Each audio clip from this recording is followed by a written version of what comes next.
مفروضا۔ صدق اللہ۔ بے شک اللہ تبارک و تعالی نہیں بخشتے اس بات کو کہ شریک بنایا جائے اس کے ساتھ، اور بخش دیتا ہے اللہ تبارک و تعالی اس شرک کے علاوہ جس کے لیے چاہتا ہے، اور جس بندے نے شریک بنایا اللہ کے ساتھ پس تحقیق وہ گمراہ ہوا دور کی گمراہی، اور نہیں پکارتے وہ مشرک اس اللہ کو چھوڑ کر مگر چند مؤنثوں کو، اور نہیں پکارتے وہ مشرک مگر ایسے شیطان کو جو سرکش ہے، لعنت کی ہے اس پر اللہ نے، اور کہا تھا اس شیطان نے ضرور بالضرور لے لوں گا میں تیرے بندوں میں سے ایک حصہ مقرر۔ سورہ النساء کی آیت نمبر 116، 117 اور 118، یہ تین آیتیں آپ حضرات کے سامنے پڑھی اور ترجمہ کیا ہے۔ ان میں اللہ تبارک و تعالی نے انسان کو آخرت کی تیاری اور آخرت کے اندر ہمیشہ ہمیشہ کی ناکامی سے بچنے کے لیے نسخہ ارشاد فرمایا ہے کہ اگر ہمیشہ ہمیشہ کی ناکامی سے بچنا ہے تو اپنے عقیدے کی اصلاح فرمائے۔ عقیدے کے اندر اگر کسی قسم کا کفر ہوا، عقیدے کے اندر اگر کسی قسم کا شرک ہوا تو پھر آخرت کی ہمیشہ ہمیشہ کی ناکامی ہے۔ اگر ہمیشہ ہمیشہ کی ناکامی سے بچنا ہے تو اس کا نسخہ یہی ہے، طریقہ یہی ہے کہ کفر کی جتنی صورتیں، جتنی قسمیں، جتنی شکلیں بنتی ہیں، ہر قسم سے، ہر شکل سے، ہر صورت سے جو بھی کفر کی بنتی ہے اس سے بچنا لازم ہے۔ اسی طریقے سے شرک بھی جتنی قسموں کا ہے، جتنی شکلوں کا ہے، ہر شکل و صورت کے لحاظ سے جو بھی شرک بنے اس سے بچنا ضروری ہے۔ ایک ہوتا ہے اللہ تبارک و تعالی کی ذات اور صفات کا انکار کر دینا، اور ایک ہوتا ہے کہ اللہ تبارک و تعالی کی ذات کو، صفات کو، اختیارات کو مانا جائے، لیکن وہی صفات، وہی اختیارات کسی اور کو بھی دے دیے جائیں، کسی اور میں بھی وہ مانے جائیں، تو انکار کرنا یہ کفر ہے۔ اور اللہ تبارک و تعالی کی ذات و صفات، اللہ تبارک و تعالی کے اختیارات اور خالص وہ حق جو اللہ کا ہے وہ مخلوق میں سے کسی کو دینا یا اس کو اس کا حقدار سمجھنا،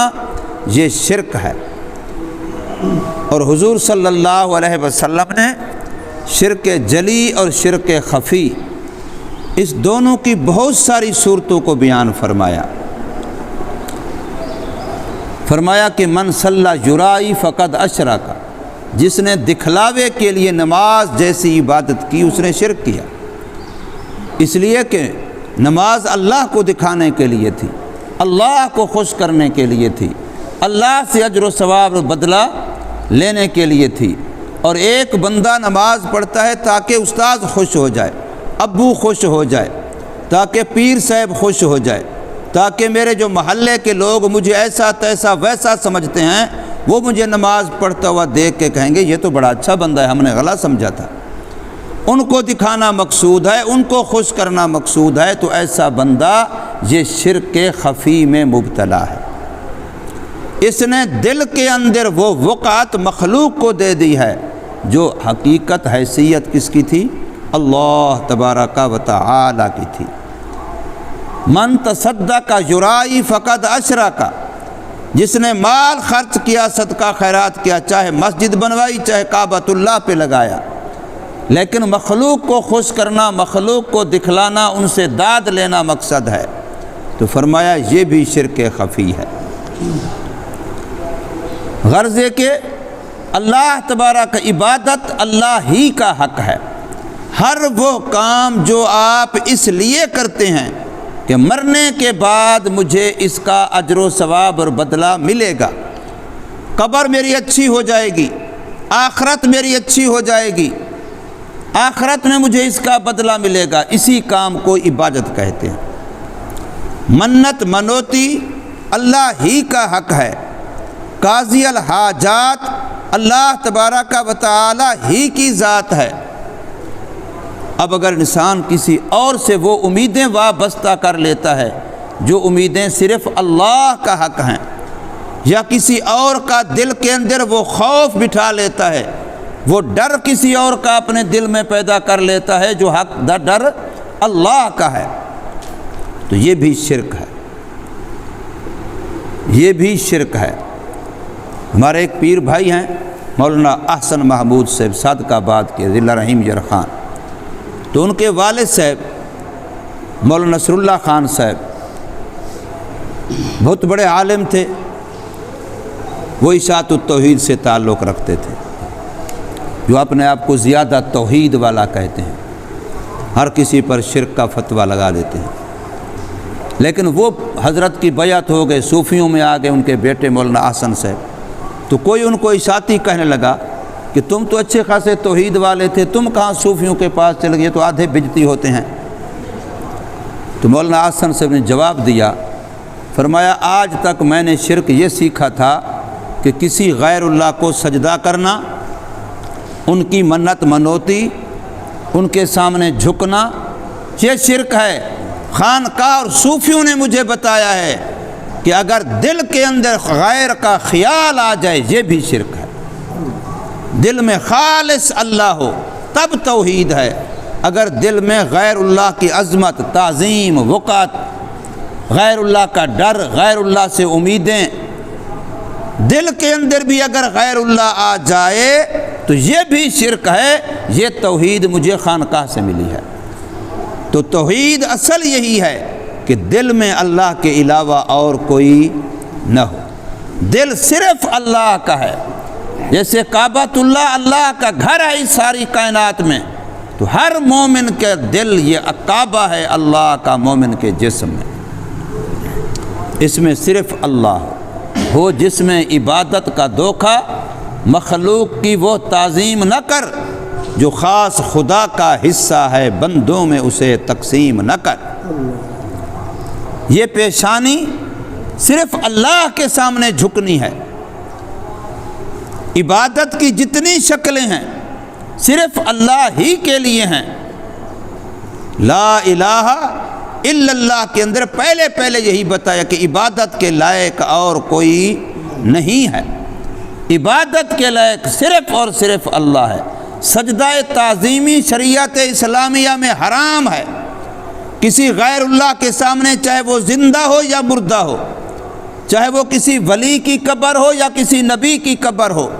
اگر وہاں بھی سجدے کی شکل بنائے گا، جھکے گا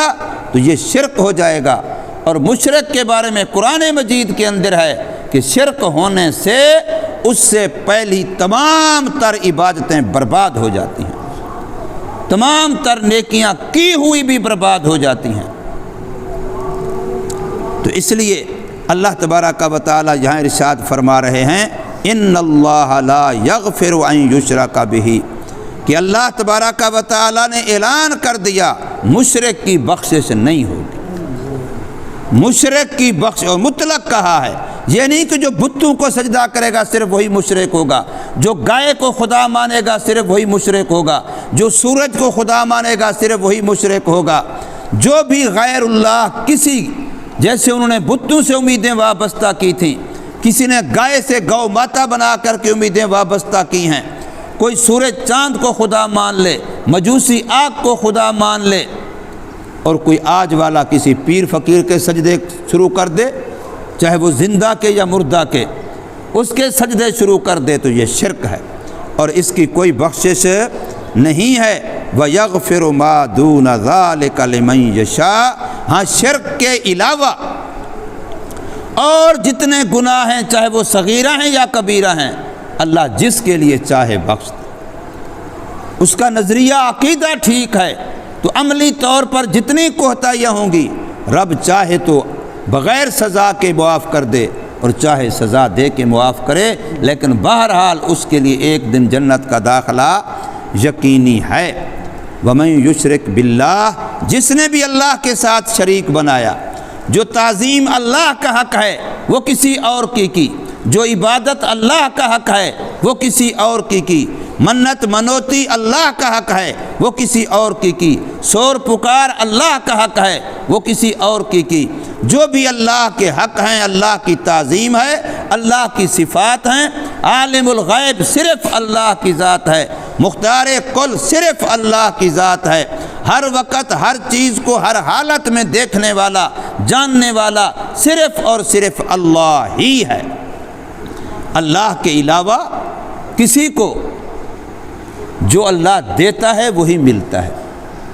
اللہ چاہے جس کو جو دے دے، لیکن اللہ تبارک و تعالی کی صفات وہ ذاتی ہیں اور اللہ کی صفات کاملہ ہیں، لہٰذا اللہ کی ذات و صفات میں کسی اور کو بھائیوال اور سانجھی و شریک بنانا یہ اپنے عقیدے کو برباد کرنا ہے اور اپنی نیکیوں کو برباد کرنا ہے۔ تو فرمایا وَمَن یشرک باللہ، جس نے بھی اللہ کے ساتھ کسی کو شریک بنایا فقد ضل ضلالا بعیدا، پس وہ دور کی گمراہی میں جا پڑا۔ اور جو لوگ مشرک ہیں، کافروں نے مشرکوں نے اس وقت بھی جتنے بت بنائے ہوئے تھے، لات، منات، عزا، نائلہ، یہ سارے عورتوں کے نام ہیں، اس لیے قرآن کہتا ہے نہیں پکارتے وہ مگر مؤنثوں کو، عورتوں کو، یہ سارے مؤنثوں کے نام ہیں۔ اور فرشتوں کو خدا مانتے تھے تو فرشتے بھی ان کو کہتے خدا کی بیٹیاں ہیں، ان کو مؤنث سمجھتے تھے مشرک۔ اور اسی طریقے سورج کی عبادت کرتے ہیں تو سورج کا جو لفظ شمس آتا ہے عربی میں، یہ بھی عربی گرامر کے لحاظ سے مؤنث معنوی ہے۔ تو اس لیے قرآن کہتا ہے وَإِن يَدْعُونَ مِن دُونِهِ إِلَّا إِنَاثًا، اور نہیں پکارتے وہ مشرک اس اللہ کو چھوڑ کر کے مگر چند مؤنثوں کو، مگر چند مؤنثوں کو۔ اور آج کے یورپ کی ثقافت نے، یورپ کے کلچر نے عورت کو ویسے ہی خدا والا درجہ دیا، اب گھر کے اندر چلنی بھی اسی کی ہے، اب وہ جو چاہے گی وہی ہوگا۔ تو یہ بھی مؤنثوں کی شور و پکار ہے۔ اور فرمایا وَإِن يَدْعُونَ إِلَّا شَيْطَانًا مَرِيدًا، اور جو بھی اللہ کو چھوڑ کے کسی اور کو پکارتا ہے تو وہ حقیقتاً شیطان کا کہنا مانتا ہے، اس لیے وہ شیطان مردود کو پکار رہا ہے۔ اور شیطان کی حیثیت یہ ہے لعنہ اللہ، اللہ اس پر لعنت کر چکا، اللہ اس کو اپنے دربار سے دھتکار چکا، وہ راندہ درگاہ ہو چکا، وہ مردود ہو چکا ہے۔ تو فرمایا اور اس نے اس وقت اعلان کیا تھا وقال، اور کہا تھا شیطان نے لَأَتَّخِذَنَّ مِنْ عِبَادِكَ نَصِيبًا مَفْرُوضًا، کہ لے لوں گا میں، اپنا بنا لوں گا میں، اے اللہ تیرے بندوں میں سے نصیباً مفروضا، ایک مقرر حصہ، اتنے لوگ میں ان کو اپنا بنا لوں گا، تیرے سے دور کر دوں گا، تیرے حکموں سے دور کر دوں گا۔ اور شیطان محنت کر رہا ہے اور 24 گھنٹے اس کی محنت جاری ہے، اور ہم ہیں کہ غفلت میں پڑے ہوئے ہیں اور اس دشمن کو بھی اپنا دوست سمجھ لیا ہے۔ تو فرمایا لَأَتَّخِذَنَّ، شیطان نے کہا تھا ضرور بے ضرور لے لوں گا میں، من عبادک، تیرے بندوں میں سے اے اللہ، نصیبا مفروضا، ایک مقرر حصہ، یعنی اتنے میں گمراہ کروں گا۔ اور قرآن مجید کے اندر اگلی آیات کے اندر بڑی تفصیل سے آ رہا ہے کہ گمراہ کرنے کی صورتیں کیا ہیں۔ فرمایا دائیں بائیں آگے پیچھے چاروں طرف سے میں ان پر حملہ آور ہوں گا، کوئی ایک سائڈ بھی ایسی نہیں چھوڑوں گا جس سے وہ میرے سے محفوظ رہیں، میں ہر طرح سے ان پر حملہ کرنے کی کوشش کروں گا۔ ہاں مگر وہی بندے جو تیرے ساتھ وابستہ ہوں گے، تیرے ساتھ تعلق رکھیں گے، وہ بچ جائیں گے۔ اللہ تبارک و تعالی ہمیں سمجھ نصیب فرمائے اور عمل کی توفیق دے۔